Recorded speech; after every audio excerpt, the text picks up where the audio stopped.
Twitter کا یہی مسئلہ تھا کہ وہاں پہ لوگوں کی آواز کچھ زیادہ ہی ایک تو اب جو ڈیجیٹل بینز ہوتے ہیں how do they make sense in the age and era of V P Ns, because ہم نے دیکھا کہ جب ٹویٹر بین ہوا تو اٹ واز ویری کوئکلی کہ Twitter was being used not just by the normal public but by high rank officials as well.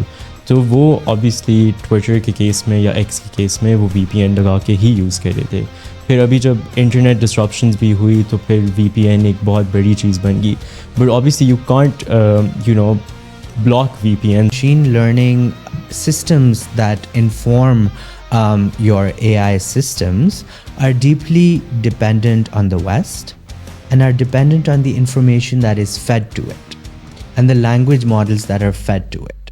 اس میں ہمیں یہی نظر آتا ہے کہ جب کوئی لوگ جو ہے خواتین سے اتنی نفرت کرتے ہیں تو خواتین جو بھی کہیں گی آپ اس کا غلط مطلب نکال کے ان کو اور ٹارگیٹ کرنے کی کوشش کریں گے، اور جو خواتین کا اس میں جو آرگیومنٹ ہے آپ اس کو پروو ہی کر رہے ہیں کہ آپ مرد حضرات جو ہے خواتین کو سیف نہیں فیل کرنے دیتے اور ان کو چھیڑتے اور تنگ کرتے. السلام علیکم and welcome to Pakistan observer podcast. میرا نام عبداللہ ملک ہے اور میرے ساتھ آج موجود ہیں Usama Khilji. Thank you so much for joining and welcome to Pakistan observer. Usama, thank you for your time, thank you for joining this conversation and being here. I'm looking forward to talking to you, learning from you and actually knowing about the digital space in Pakistan. So thank you. Osama, we'll get straight into, like the bigger things and the bigger sort of elephants in the room. And first one being Twitter, now known as X. If you could really tell me in very simple words why Twitter کیوں band ہے ابھی تک، اور اس پہ آیا کبھی انبین ہوگا، اور اگر ہوگا تو اس پہ کیا کام چل رہا ہے بیک اینڈ پہ؟ جی دیکھیں، میرے خیال سے ایکس کا یا ٹویٹر کا یہی مسئلہ تھا کہ وہاں پہ لوگوں کی آواز کچھ زیادہ ہی چل رہی تھی اور کافی لوگ آواز اٹھا رہے تھے مختلف موضوع پہ، جس پہ جو طاقتور قوتیں ہیں اس ملک میں نہیں چاہتی کہ ہم بات کریں. تو سب سے پہلے ہم نے دیکھا الیکشن کے بعد ہی اس کو بلاک کیا گیا پاکستان میں، اور اس میں ہم نے دیکھا کہ الیکشن میں جو ریگنگ ہوئی تھی جس کافی زیادہ ڈاکیومنٹڈ ہے، تو کس طرح سے اس کی جو پروف ہے، جو ایویڈنس ہے، وہ ٹویٹر پہ لوگ پوسٹ کر رہے تھے. اور میرے خیال سے پھر ایک ڈپٹی کمشنر تھے، کوئی کمشنر پنڈی کے، انہوں نے پریس کانفرنس کیا اور وہ بھی ٹویٹر پہ کافی وائرل ہوا، اور اسی دن جو ہے پھر اس کو بلاک کر دیا گیا. لیکن اس میں مسئلہ یہی آیا تھا کہ دیکھیں، سب سے پہلے تو آپ ایک چیز بلاک کر رہے ہیں لیکن آپ کوئی قانونی جو ہے بنیاد اس کی نہیں بتا رہے کسی کو. تو ایک مہینے تک تو حکومت نے تردید ہی نہیں کی کہ جی ہم نے ٹویٹر بلاک کیا ہوا ہے. وہ کہتے نہیں چل رہا ہے یہ، یا کہتے تھے کہ ہمیں نہیں پتہ، رائٹ. تو ایک عجیب قسم کی لیک آف ٹرانسپیرنسی تھی. تو اگر آپ نے کوئی قدم اٹھانا ہے تو پھر آپ اس کو اون تو کریں، آپ بتائیں تو صحیح کہ ٹھیک ہے جی ہم نے کیا، اس کی یہ وجہ ہے. پھر مہینے بعد جو ہے ہمیں نیشنل سیکیورٹی کا بہانہ دیا گیا کہ اس وجہ سے ہم نے بند کیا ہوا ہے اس پلیٹ فارم کو. لیکن at the end of the day ہم یہ دیکھتے ہیں کہ ٹویٹر ایک بہت زیادہ امپورٹنٹ سورس آف انفارمیشن ہے، اور وہ کیوں جو ہے اتنا کامیاب رہا ہے ماضی میں، اس وجہ سے کیونکہ اس میں ایک دم سے آپ کو خبر مل جاتی ہے، اور اس کا جو پورا الگوریدم ہے اور جو سسٹم ہے وہ اس طرح ڈیزائن کیا گیا ہے کہ کوئک نیوز بائٹس آپ کو امیجیٹلی ملے اور ہر کوئی اس پہ پوسٹ کر سکے. اور دوسرا اس کا یہ فائدہ ہے کہ اس میں ہیش ٹیگز ایگریگیٹ کر دیتے ہیں مختلف موضوع کو، تو جو بھی ٹرینڈنگ موضوع ہوتا ہے وہ آپ کو سب سے اوپر نظر آ جاتا ہے ٹرینڈنگ بار میں، اور آپ فالو کر سکتے ہیں کہ کیا ہو رہا ہے. تو اس وجہ سے پھر ہم نے دیکھا کیمپیننگ کے لیے بھی اس کو استعمال بہت زیادہ کیا گیا. لیکن پھر ہم نے دیکھا کہ کافی سیاسی اس کا جو ہے استعمال ہوا، اور میرے خیال سے لوگوں کی جو جمہوری آواز تھی وہ اٹھنا شروع ہو گئی ٹویٹر پہ، دیگر پلیٹ فارمز پہ بھی، لیکن ٹویٹر پہ ایمپلیفائی وہ بہت زیادہ ہونا شروع ہوئی. اور پھر دنیا بھر میں ہم نے دیکھا کہ کس طرح ٹویٹر کو کنیکٹ کیا جاتا ہے آپ کی میڈیا رپورٹنگ سے، کہ آج ٹویٹر پہ وزیر اعظم نے یہ کہا، یا کسی دیگر سیاستدانوں نے یا صحافیوں نے کیا کہا. تو اس طرح ہمیں انفارمیشن ملتی رہتی ہے. لیکن جو انفارمیشن لوگ نہیں چاہتے کہ وہاں پہ موجود ہو، پھر ان کے لیے مسئلہ بن جاتا ہے. اور یہی ہم نے پاکستان میں دیکھا کہ لوگ نہیں چاہتے کہ زیادہ تر سچ آگے آئے، جو ظلم لوگوں کے ساتھ ہو رہے ہیں اس کی ثبوت آگے آئیں، اور یا جو جمہوری جو ہمارا پورا سلسلہ ہے اس میں جو رکاوٹیں ہوں اور اس کی جو ثبوت ہوں وہ پھر سامنے آئیں. Right. And, I mean, I think you rightly pointed out کہ مسئلے ہیں کیا، اور پھر اس مسئلے کو I mean, this isn't the first time کہ something has been banned. But before I come to the banning culture of our country, Twitter unban ہوگا یا نہیں ہوگا؟ دیکھیں ابھی سال سے زیادہ ہو گیا ہے، اٹ ریمینز بلاکڈ، اور ہمیں اس قسم کی کوئی انفارمیشن نہیں مل رہی کہ وہ ان بلاک ہو رہا ہے. تو کیونکہ ٹرانسپیرنسی نہیں ہے، کیونکہ ایک اوپن ڈیموکریٹک ڈائلاگ نہیں ہے اس ملک میں اس وقت پہ، تو پریڈکٹ کرنا بھی بہت مشکل ہو گیا ہے کہ کیا آگے ہوگا. کیونکہ نہ تو آپ کے حکومت والے یا وزراء آپ سے صحیح طرح کلیئرلی میڈیا سے بات کرتے ہیں، اور نہ تو قوانین کو جو ہے صحیح طرح سائٹ کیا جاتا ہے اگر اس کا استعمال بھی ہو رہا ہو. تو اس کا جواب تو کسی کے پاس نہیں ہے فی الحال. Currently نہیں ہے. But I think, Osama, touching upon the same like sort of banning culture, I rose after like every few weeks something or the other gets banned. Like, Twitter is a bigger thing, لیکن کبھی کوئی movie بین ہو جاتی ہے، کبھی کوئی گانا بین ہو جاتا ہے، کبھی کوئی کہانی بین ہو جاتی ہے، اینڈ کبھی پوری اپلیکیشنز یا پورے فار ایگزامپل یوٹیوب بھی ایک ٹائم پہ بین ہو گیا تھا. وائی ڈو یو تھنک کہ ہمارے کنٹری میں یہ بیننگ کلچر ایگزسٹ کرتا ہے؟ What is our obsession with banning things؟ دیکھیں میری نظر میں تو یہ ایک بہت پرانی سوچ ہے، اور خاص کر جو ہمارے ڈکٹیٹرشپس رہی ہیں ملک میں، مارشل لاء رہے ہیں، اس زمانے میں دیکھا جاتا تھا کہ بیننگ بہت زیادہ ہوتی تھی. ایک جمہوری معاشرے میں تو اس قسم کے انفارمیشن کو بین کرنا میرے خیال سے مناسب نہیں ہے، کیونکہ آپ کا آئین ہے، آئین کا آرٹیکل 19 آپ کو اظہار رائے کی آزادی کا حق دیتا ہے، اور اس میں پھر صحافت کی آزادی کی بھی ایکسپلسٹلی بات کی گئی ہے. اور اس کے علاوہ پھر جو ہماری 18ویں ترمیم آئی 2010 میں آئین میں، تو اس میں پھر معلومات تک رسائی کا حق بھی پاکستانی شہریوں کو دے دیا گیا. تو جو رائٹ ٹو انفارمیشن ہے اس میں right to access to information بھی میرے خیال سے آتا ہے. اور اگر آپ اس طرح بین کرتے ہیں انفارمیشن سسٹمز کو، انفارمیشن کو، نیوز کو، جرنلسٹ کو، لوگوں کو اریسٹ کرتے ہیں، تو پھر آپ انفارمیشن کی انٹیگریٹی جو ہے اس کو انڈرمائن کر رہے ہیں، جو ایک جمہوریت کے لیے بہت زیادہ ضروری ہے. کیونکہ دیکھیں جمہوریت کا ایک بہت زیادہ امپورٹنٹ پہلو ہے اکاؤنٹیبلٹی، احتساب. اور احتساب تبھی آپ کر سکتے ہیں اپنے حکمرانوں کا، اپنے مختلف جو آپ کا جمہوری نظام ہے اس میں جو ڈفرینٹ آپ کے ادارے ہیں، آپ کا پارلیمنٹ ہے، جوڈیشری ہے، ایگزیکٹو ہے، تو ایک دوسرے کے اوپر ان کا چیک رکھنا ہوتا ہے. لیکن آپ چیک کس طرح رکھیں گے اگر معلومات پر ہی پابندی لگ جائے؟ تو میڈیا کا یہی رول ہوتا ہے کہ جو کچھ ہو رہا ہے اس کی معلومات پبلک تک آئے اور پبلک اسفیئر میں آئے اور پھر اس پہ ایکشن لیا جائے. تو میرے خیال سے یہ جو رکاوٹ آ جاتی ہے سنسرشپ کی، بیننگ کی، وہ آپ کی پوری جو جمہوری آپ کا جو نظام ہے اس کو اپسیٹ کر دیتی ہے، اور پھر آپ کا جو آئین ہے اس کو انڈرمائن کر دیتی ہے. تو میرے خیال سے اس کو جو ہے اس نظر سے ہی دیکھنے کی بہت سخت ضرورت ہے. اور یہ سیاسی جماعتوں پہ بھی اس کی ذمہ داری عائد ہے کہ وہ جو پاکستانی شہری ان کو ووٹ دیتے ہیں، تو جو سیاسی جماعتیں ان کا کام ہے کہ آپ لوگوں کی نمائندگی کریں. تو کیا لوگ چاہتے ہیں کہ آپ ان کی آواز بند کر دیں؟ ہرگز نہیں. تو میرے خیال سے اس کو اس نظر سے دیکھنے کی ضرورت ہے. ٹھیک ہے. آئی تھنک کہ following up on that there is 2 things that are popping up in my head. ایک تو اب جو ڈیجیٹل بینز ہوتے ہیں، how do they make sense in the age and era of VPNs؟ Because ہم نے دیکھا کہ جب ٹویٹر بین ہوا تو اٹ واز ویری کوئکلی کہ Twitter was being used, not just by the normal public, but by high rank officials as well. تو وہ obviously ٹویٹر کے کیس میں یا ایکس کے کیس میں وہ وی پی این لگا کے ہی یوز کر رہے تھے. پھر ابھی جب انٹرنیٹ ڈسرپشنز بھی ہوئی تو پھر وی پی این ایک بہت بڑی چیز بن گئی. But obviously you can't block V P Ns out of a country. تو اب چائنا جیسے ملک میں بھی وی پی این چلتا ہے. تو how do these what's the thought process in your understanding کہ یہ جو پالیسیز بنتی ہیں, یہ ریفارمز آتے ہیں, اس کے بیک گراؤنڈ میں کیا تھاٹ پروسیس چل رہا ہوتا ہے؟ ڈو دے ناٹ انڈرسٹینڈ یا ان کو سمجھ آتی ہے and are they just being ignorant? دیکھیں دو چیزیں ہیں میرے خیال سے. جہاں سے آرڈرز آ رہے ہوتے ہیں وہاں پہ ایک جنریشنل گیپ ہے, اور اس ایج بریکٹ میں لوگوں کی ٹیکنالوجی کی جو انڈرسٹینڈنگ اور اویئرنیس ہے آف کورس تھوڑی کم ہے.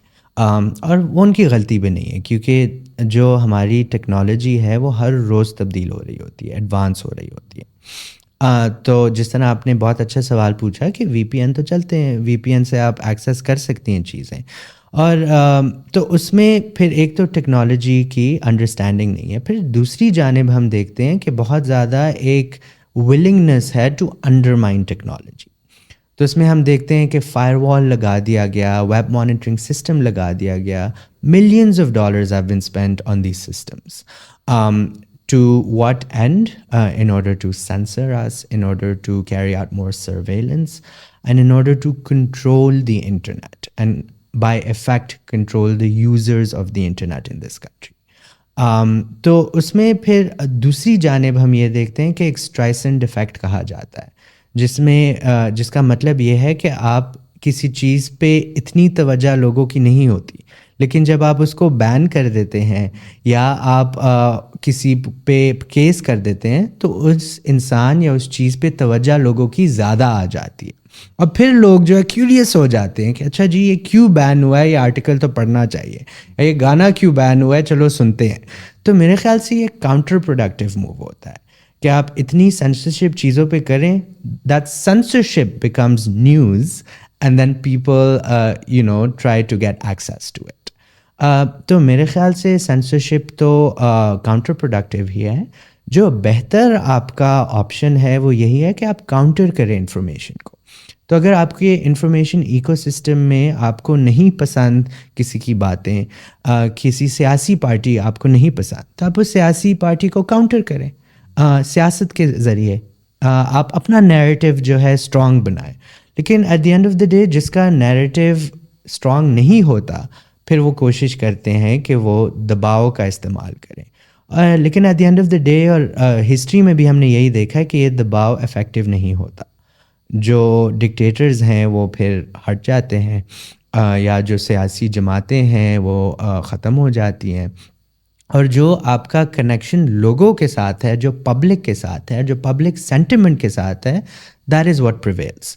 تو میرے خیال سے جتنے بھی ایکٹرز ہیں ہمارے پولیٹیکل, ڈیموکریٹک اور انفارمیشن ایکو سسٹم میں, ان کو کوشش کرنی چاہیے کہ وہ لوگوں کا فیور گین کریں تاکہ لوگ ان کو پسند کریں, لوگ ان کی بات سننا چاہیں. تو پھر آپ کی جو طاقت ہے اسی سے زیادہ آئے گی, کیونکہ at the end of the day ایک مملکت میں جو ہے سب سے زیادہ طاقت عوام کے ساتھ ہوتی ہے, اور عوام کو آپ جتنا بھی خاموش کرنے کی کوشش کریں گے آپ ناکامیابی رہیں گے. آئی تھنک اسامہ جب آپ بات بھی کر رہے تھے, and this is some thing کہ میں آئی آفن تھنک اباؤٹ کہ آپ جب ایک چیز کو بین کر دیں تو as you said it comes in the Lime light, اور پھر لوگ سوچتے ہیں کہ اچھا ٹویٹر ہے کیا, اور یہ کیوں بین ہوا ہے, یا یہ فلم کیا تھی, اس کی کیا اسٹوری تھی, and then you find ways to get access to it. Because I think ایک انسانی نیچر بھی ہے کہ once you don't get something, even as children when you're not allowed to do something, you want to do it even more. So I think that sort of thought process prevails even when you grow up and get into your adulthood, and then you're like اچھا اب تو میں نے کہانی پڑھنی ہے, یہ article پڑھنا ہے, یہ مووی دیکھنی ہے, گانا سننا ہے. So you're right کہ it's like counterproductive and doesn't serve the purpose that they're trying to achieve. I think I agree with that. But this sort of passion that you have, you know, when it comes to like جس طرح ابھی podcast start ہونے سے پہلے مجھے آپ you were telling me about the lawyers movement, even like I've seen you at several protests and you're very vocal about what you think. So this passion, where is it coming from? کہاں سے یہ, was it like something that you have in you since you were a little child, یا پھر as you've grown up and you've seen کہ معاشرے میں یہ چیزیں ٹھیک نہیں ہیں, یہ غلط ہو رہی ہیں, تو یہ progressively آپ میں passion develop ہوا ہے, یا has it existed since you were a little child? That's a good question and something I haven't really thought about, to be honest. لیکن دیکھیں, جب ہم اسٹوڈنٹس تھے, ہم اسکول میں تھے, تو تب ہمارے ملک میں ایک ڈکٹیٹرشپ تھی, ایک ملٹری کی, اور اس میں مشرف کے دور میں ہم نے دیکھا کہ سینسرشپ بہت زیادہ ہوئی, لوگوں پہ ظلم بہت زیادہ ہوا.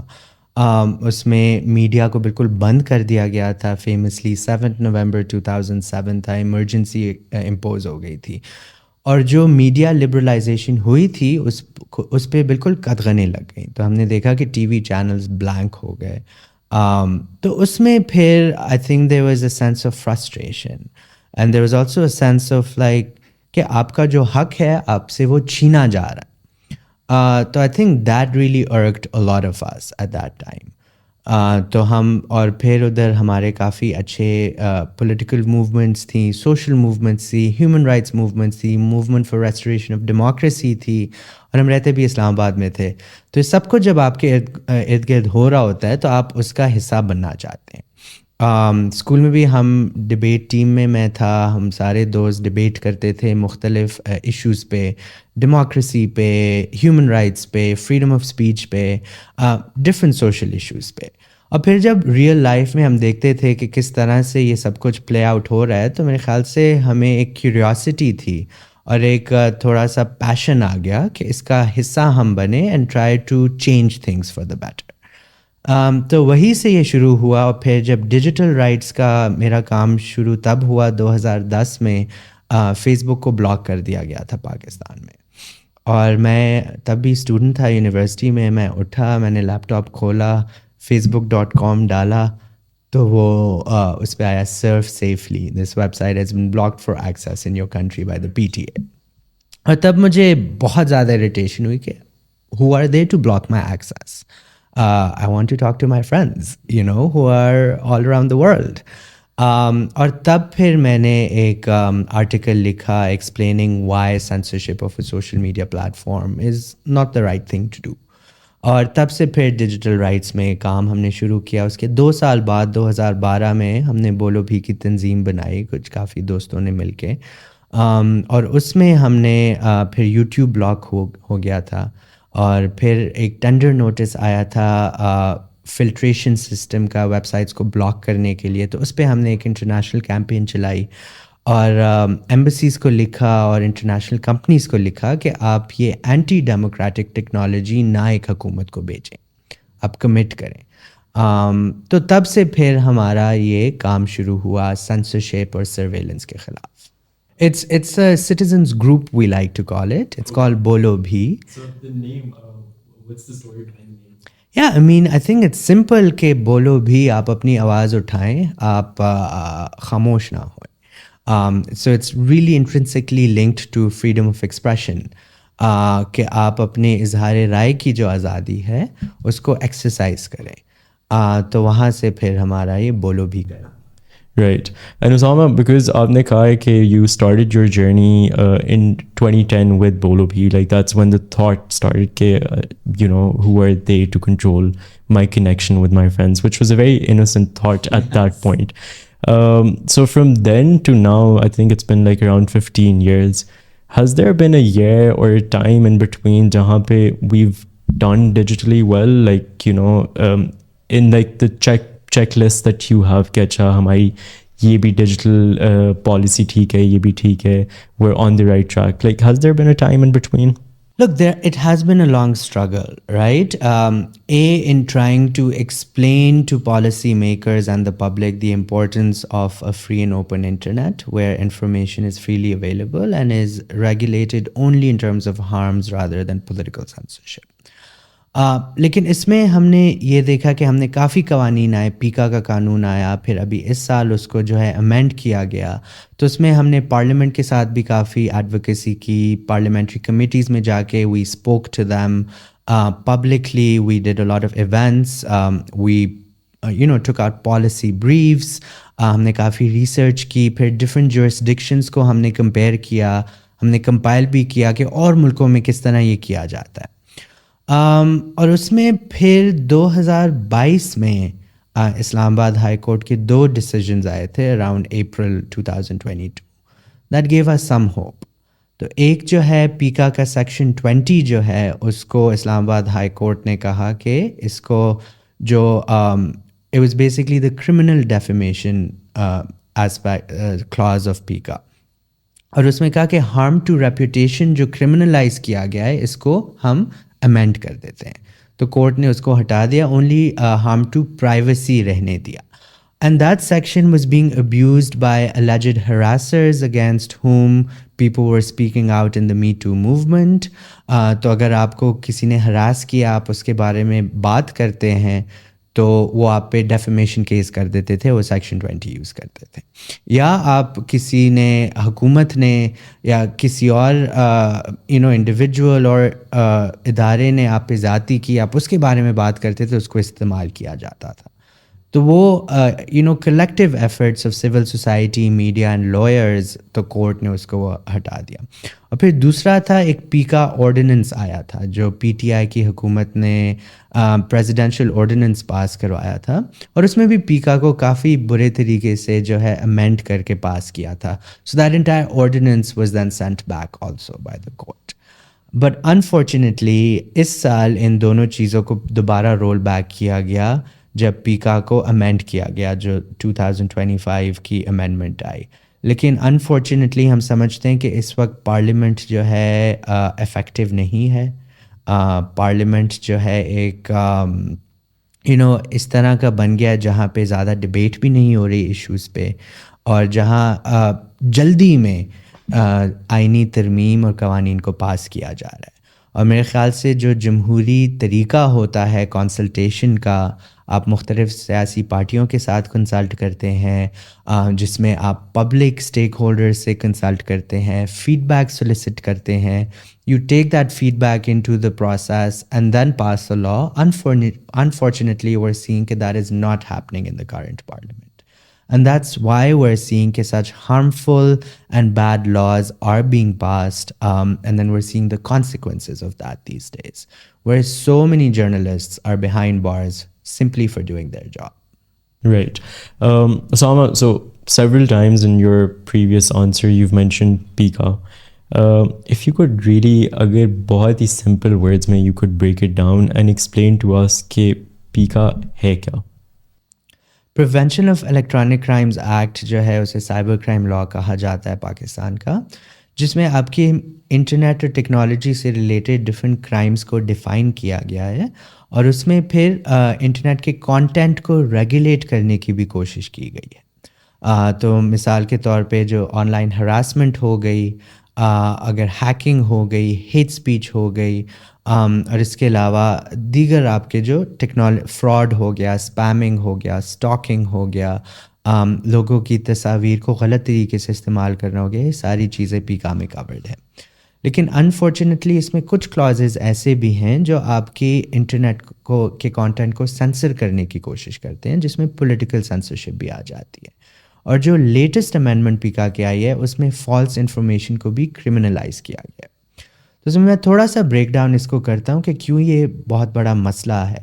کیونکہ پیکا کا قانون کیا کرتا ہے کہ آپ کوئی بات کرتے ہیں یا انٹرنیٹ پہ لکھتے ہیں، اس کو بھی کرمنلائز کیا جا رہا ہے. تو essentially speech is being criminalised and defamation is also being کرمنلائزڈ.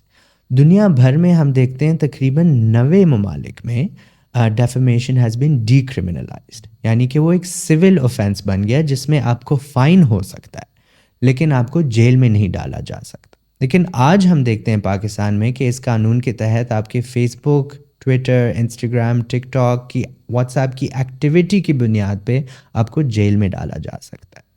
اور یہ میرے خیال سے آپ کے جو آئینی حقوق ہیں ان کے خلاف ہے. اور ایک بہت زیادہ ڈسپروپورشنیٹ آپ کا ایک ریئیکشن ہے ٹو پیپل اسپیکنگ.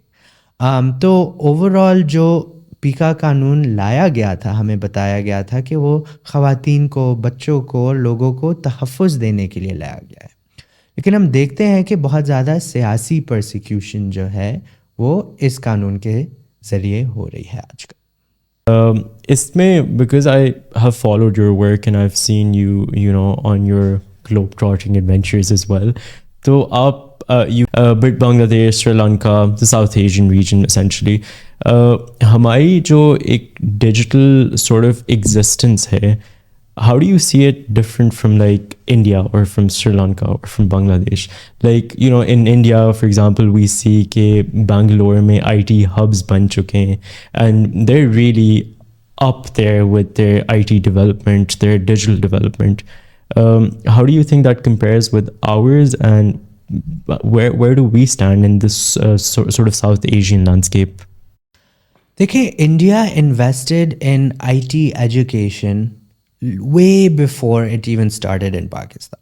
تو وہاں پہ آئی آئی ٹیز ہیں which are world famous, top IT universities. تو انہوں نے ایجوکیشن اور اسکل ڈیولپمنٹ میں بہت زیادہ انویسٹ کیا, اور اس کی وجہ سے ابھی ہم دیکھتے ہیں کہ دنیا بھر کی جو ٹیکنالوجی کمپنیز ہیں they are being headed by very capable Indian people. اور پھر ہم دیکھ رہے ہیں بینگلور کو ایک سلیکان ویلی کہا جاتا ہے ساؤتھ ایشیا کا یا ایشیا کا, اور وہاں سے کافی آئی ٹی ڈیولپمنٹ وہ ہو رہی ہے. پاکستان میں بھی ہماری کوئی اسکلس کی کمی نہیں ہے. Pakistani software engineers, developers are doing amazing things. Pakistani startups have, made big waves. But the issue is that the environment is not conducive. And something as simple as the internet speed, and how we saw that in 2024, internet speeds dropped down by some estimate over 30 to 40%. So obviously that has an impact on how your IT sector is, evolving. And because of that, we've seen that 1.6 million Pakistanis have left the country in 2024, which is some of the highest numbers of emigration in the world, where people are going abroad because they just don't think Pakistan is conducive enough for them to do business, especially related to IT and technology. So I think that's where this government has to step in and has to make their best efforts to make a conducive environment in this country for IT and technology businesses and all businesses. کیونکہ اسی سے آپ کی economy بہتر ہو سکتی ہے. تو اگر آپ انٹرنیٹ سپیڈز فاسٹ کرنے کی کوشش کریں, اگر آپ make it easy for setting up a business, make it easy to set up bank accounts, make it easy to get money in from abroad or send money outside the country for business purposes and transactions, only then will you also be able to compete globally. So unfortunately, we're seeing that has not been a priority for the government for a while. So that's where progress needs to be.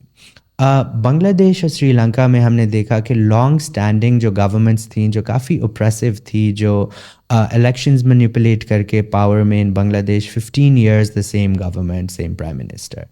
And even in Sri Lanka, we had, one or two families that were dominating politics and silencing the opposition.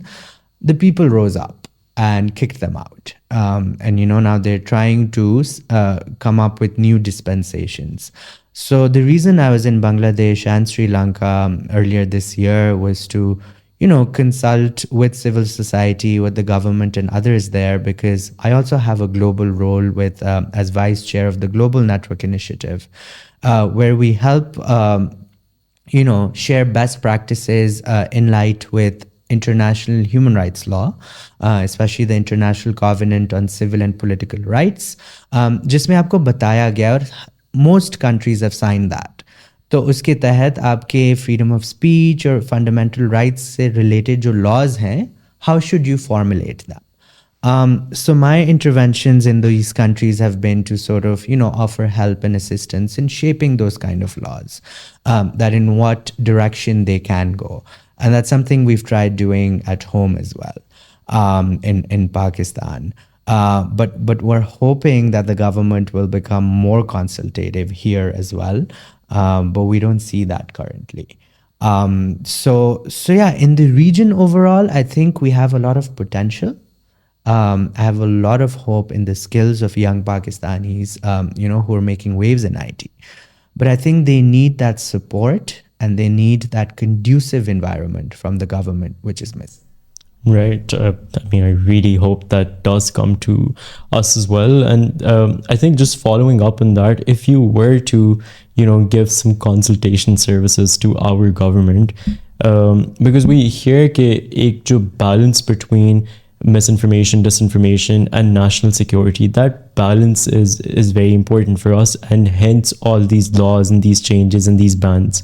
So if you, in your sort of consulting capacity, would advise to our policymakers and the government and the leaders, what would you say? Like, what's the right balance over there? Should things just happen the way that they are? کہ آپ عوام کو the awam should sort of dictate the course, or is there a balance that can be sort of achieved? See, of course, there is a balance, right? And that balance is rooted in your legal system. When you have a constitution that outlines what are the limits of, each arm of the state, how the judiciary is supposed to function, how elections are supposed to happen, what the role of the parliament is, what are the rights of citizens, I think that process has to be respected. What we're seeing is that is not being respected, it's being manipulated. And in that, what we're seeing is that rights of citizens are being undermined with impunity. And what we're seeing is that, the institutions that are supposed to be there to provide justice are failing in doing that because they're being politicized. So, for example, after the 26th Amendment, you've given vast powers to the executive in appointing the judiciary and hence undermining the independence of the judiciary. So I think the issue is deeply rooted in the strength of our democracy. So I think the better democracy you have, the stronger democratic institutions you have, the more free and fair elections you have, the more independent judiciary you have, and the more consultative parliament you have, the better your overall situation will be, right? But if I were to get specific, in terms of information, disinformation, hate speech, so of course there need to be laws regarding hate speech or incitement to violence. But then giving very vague definition to false information leaves a lot of room for abuse. And then what we're seeing is that the government is abusing that law in order to persecute any dissent or opposition to its government. And I think that is where the fundamental issue is. And then when you see such injustice where, people's houses are being raided, they're being picked up, they're being disappeared, or, وہ release ہوتے ہیں ایک case میں تو police انہیں باہر سے کسی اور کیس میں اریسٹ کر لیتی ہے. So, this is called lawfare, where you use the law to persecute people and to harass people. I think this kind of thing cannot continue. Because if citizens don't feel safe in expressing their opinions, as is guaranteed by the Constitution, and if citizens don't feel safe, going about their daily life out of fear of what they have said or what they have thought, then you cease to be a democracy. Then you become an oppressive authoritarian state. And I think that's something we have to be careful about. Because if you do not have political stability, then your economic stability also suffers, right? So I think all of these things depend on each other and they're interconnected. So you go towards political dialogue, you try to solve the political issues that exist in your country, and then you let the parliament play its role, then things can get better. Right. Thank you, Osama. Osama, I'm gonna take the conversation to another end and make it a little more global. So I think 2 years ago we had and it's like something that's still developing right now is AI, and in that we had the development of Chat GPT. Are you using Chat GPT on a personal level? I'm not. Why? Well, first of all, I think something that is very little known is that, yes, AI solves a lot of issues, but it creates a lot of issues, right? And there are multiple issues with it. Well, number one, there's algorithmic bias, right? Because the machine learning systems that inform your AI systems are deeply dependent on the West and are dependent on the information that is fed to it and the language models that are fed to it. And by default, because we see such a power disbalance in the overall information ecosystem globally, it comes with a lot of the biases that are already present on the internet and in the international media and in a lot of information that's stored across the World Wide Web. And then that is reflected in your AI. So a lot of what people are learning may not be accurate, but it's reflective of what already exists in on the internet, and that is what is being fed to people through AI. So I think it exacerbates the issue of bias, of domination and hegemony of the international US focused media. And what it also then does is it discriminates against minority groups, against people whose languages are not as omnipresent on the internet as the English language is. So it essentially perpetuates the hegemony of your neo-colonial powers that exist in the world. And we've seen this in how the Palestinian genocide has been treated. We've seen the role of technology companies in that. We've seen how Google and Amazon have a $1 billion project with the Israeli government called Project Nimbus, in which facial recognition technology and in which automated weapon systems even are being informed. And then what we're also seeing is the way information and content is being moderated on the internet, especially related to the Palestinian genocide, where even expressing support for Palestine, is flagged, is censored, is taken down. And what we're also seeing is that, at one point on Instagram, the word Palestinian was in Arabic was translated as terrorist. And then Meta had to apologize and say it's a mistake. But how does that mistake come about, right? So we're seeing all these biases come out and then really expose the double standards regarding freedom of speech and human rights that exist, especially in the Western world, and how they tend to sort of and now we're seeing whatever is happening in the U.S. With the Trump administration is complete fascism, where we're seeing so much censorship, people being deported just for expressing their opinions openly, and the First Amendment that Americans take so much pride in for free speech is being completely undermined. So overall, then, your AI systems that come from there also linked to these issues, and these biases are reflected in it. And on a second level, a major issue with how AI works is the amount of energy it takes. So if you look into the amount of water that is required to run the systems for ChatGPT or other AI systems, it has a major impact on the climate. And we're going through a climate emergency in currently in the world, where global average temperatures are rising, water is becoming more scarce. So I don't believe that using technology that makes that worse is the smartest thing to do. But I think also technology development needs to take this into account and come up with systems that don't take up so much of the Earth's necessary resources that strain it, beyond repair.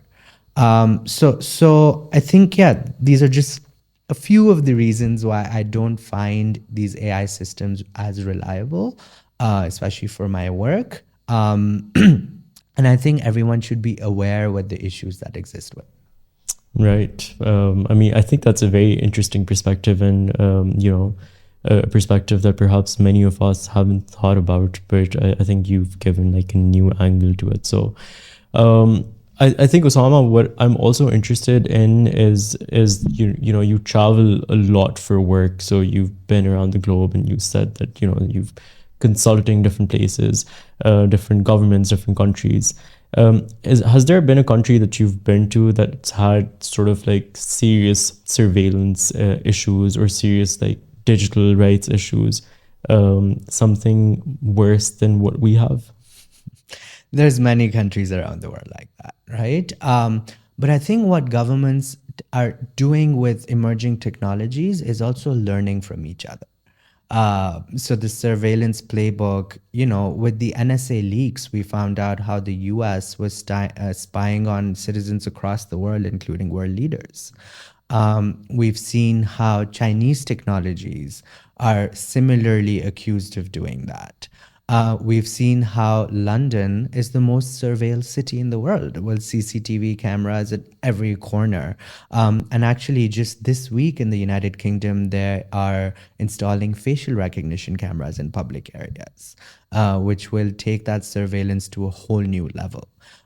We've also seen how Israel has used facial recognition technology and metadata from social media to target people in Gaza, and using automated weapon systems. And then we've seen how in the Gulf and in the Middle East, a lot of governments, such as the UAE and the Saudi Arabia, use surveillance of citizens to figure out who is, exercising a lot of dissent.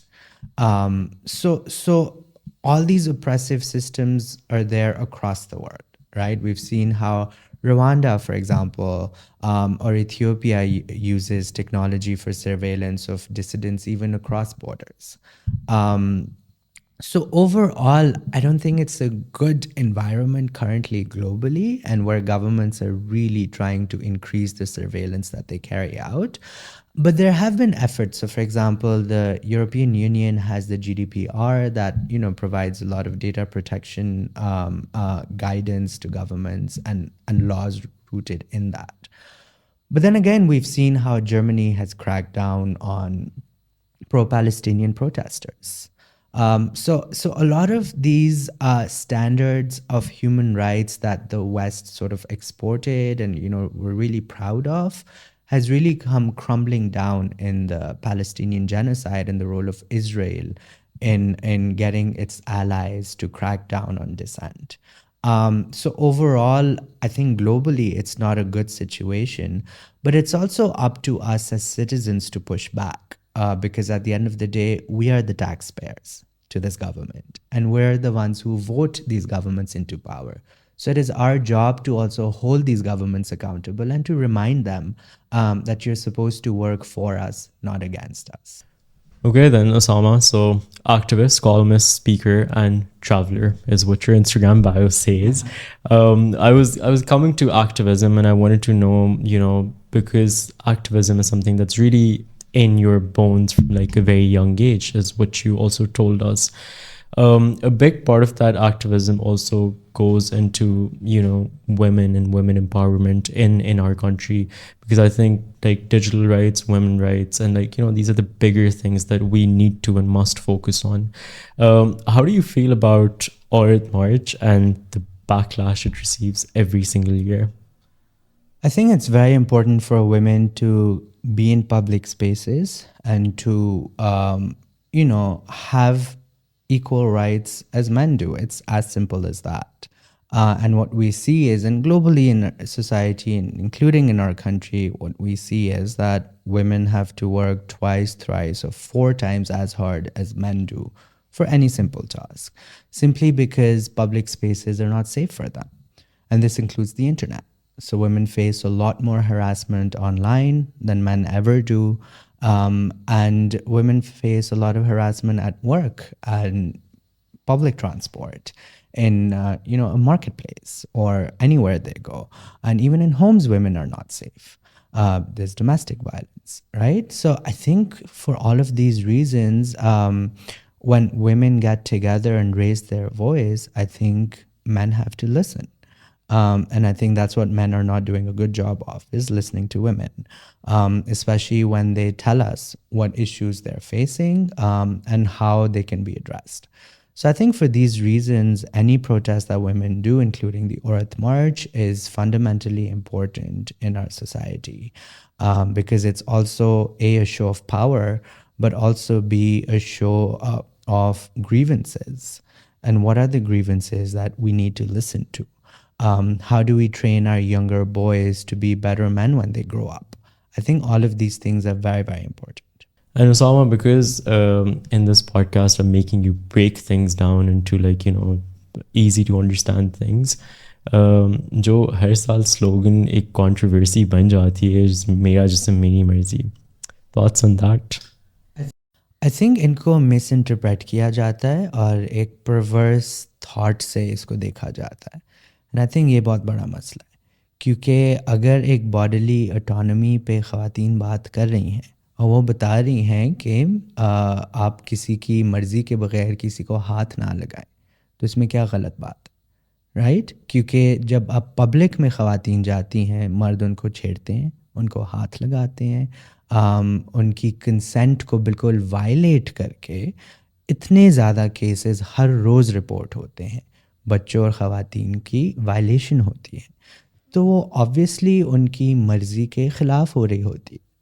اور میرے خیال سے یہ ایک fundamental issue ہے جس کو میرے خیال سے ایک سلوگن کسی نے بنا دیا اور لوگوں نے اسے پک اپ کر کے جو ہے پورا بتنگڑ بنا دیا بات کا. جبکہ ایک سمپل، آئی تھنک ہر کوئی یہ اگری کرتا ہے کہ آپ کسی خاتون کو ان غلط طریقے سے ہاتھ نہ لگائیں، رائٹ؟ ان کی عزت کریں. اور اس کو ایک سلوگن کے طریقے سے جو ہے میرا جسم میرے مرضی کسی نے لکھ دیا ہے، تو میرے خیال سے پورے ایک موومنٹ کو اٹیک کرنے کا بہانہ لوگوں نے ڈھونڈ لیا. اس میں ہمیں یہی نظر آتا ہے کہ جب کوئی لوگ جو ہے خواتین سے اتنی نفرت کرتے ہیں تو خواتین جو بھی کہیں گی آپ اس کا غلط مطلب نکال کے ان کو اور ٹارگیٹ کرنے کی کوشش کریں گے. اور جو خواتین کا اس میں جو آرگیومنٹ ہے آپ اس کو پروو ہی کر رہے ہیں کہ آپ مرد حضرات جو ہے خواتین کو سیف نہیں فیل کرنے دیتے اور ان کو چھیڑتے اور تنگ کرتے رہے. Usama, taking the conversation ahead, ایک دنیا بھر میں ٹک ٹاک جو ہے وہ بوم کر رہا ہے، اور پاکستان میں بھی there is a TikToker in every house, in every street, in every town. What are your thoughts on tick talk?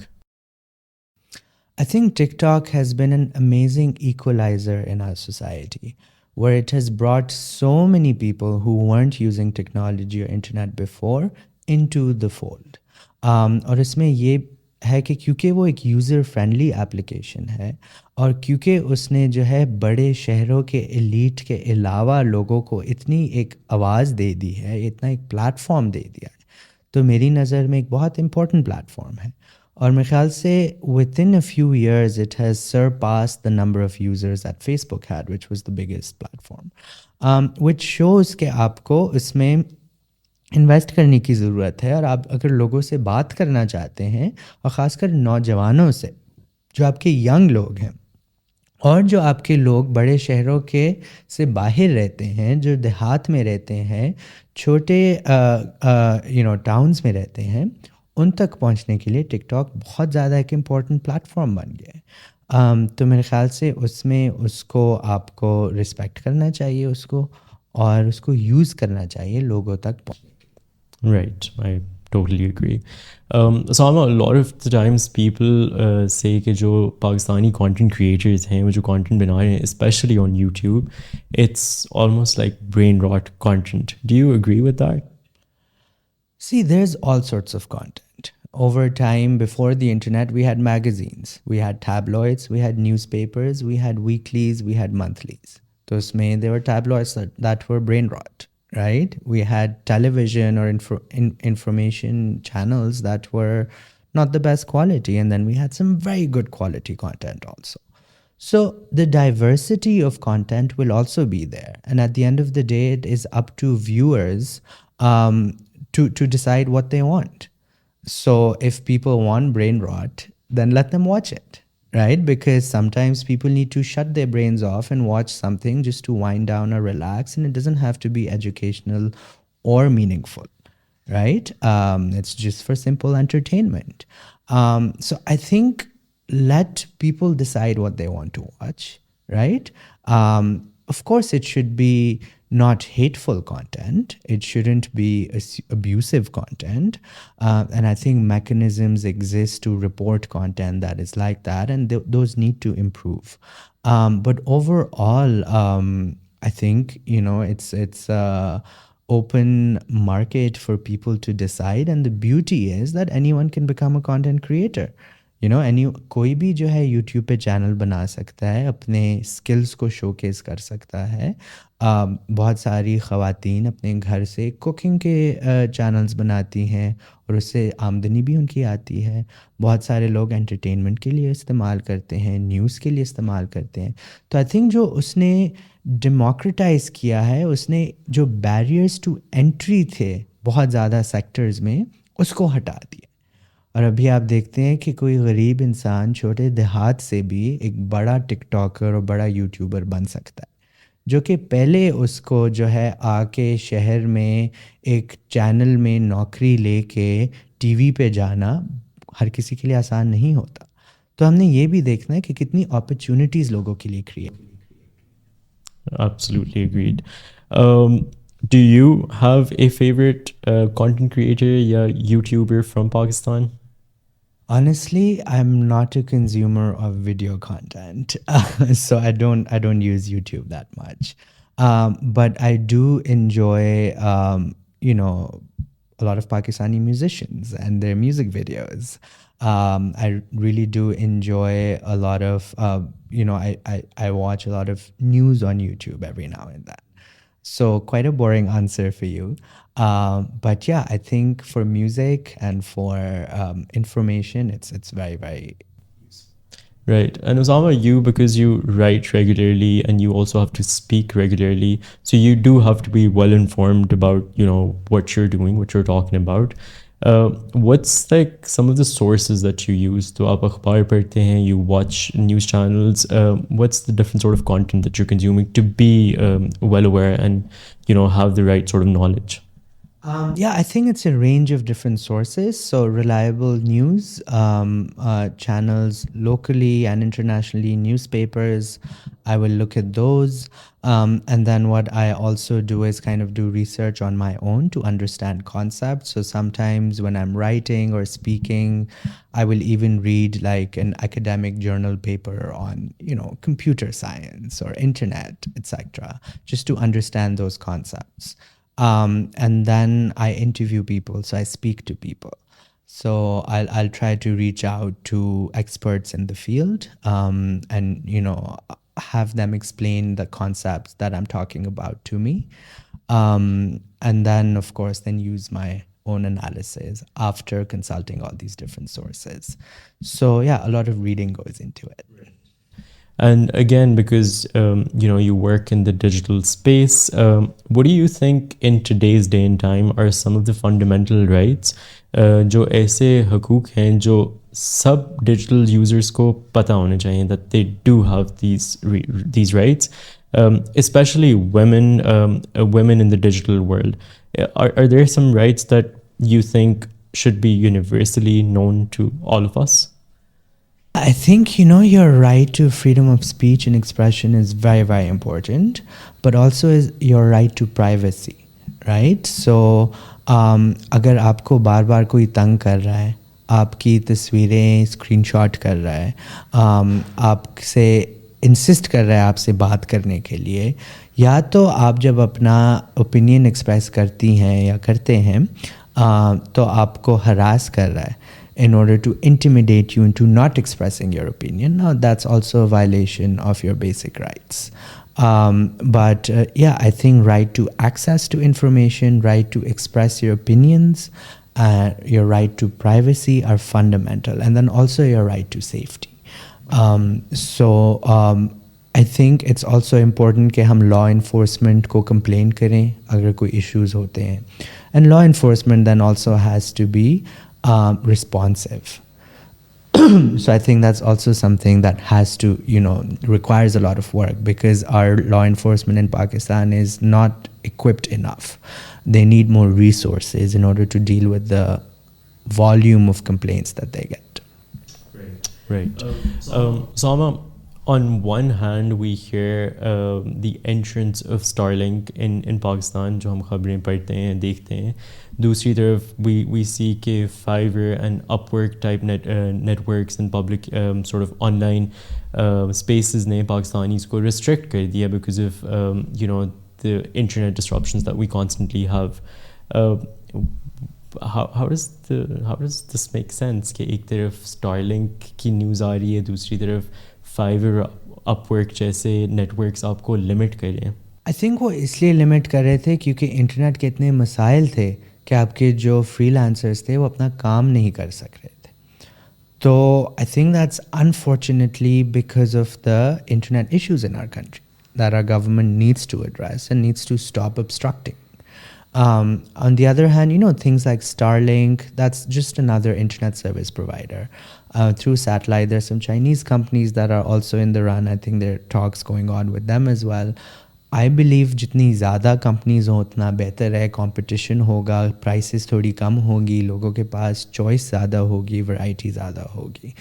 But at the end of the day آپ نے ڈفرینٹ سسٹمز ملک میں لگا کے انٹرنیٹ کو deliberately slow down کیا, یا deliberately کیا یا غلطی سے کیا ہے, جو بھی کیا ہے آپ نے سلو ڈاؤن کیا, جو نہیں ہونا چاہیے تھا. کیونکہ اگر آپ کمپیٹ کرنا چاہتے ہیں, اگر آپ چاہتے ہیں لوگ کام کر سکیں, تو انٹرنیٹ صحیح ہونا چاہیے. But I think once the internet situation improves, the situation of our freelancers will also improve, right? But I think that's what the government needs to realize. Okay, for there to be certain access to internet with certainty is very, very important for our economic stability. Right. Lastly, Osama, I just want to know, and this is on a very serious note, what is your skincare routine? I see your skin is shining. Thank you.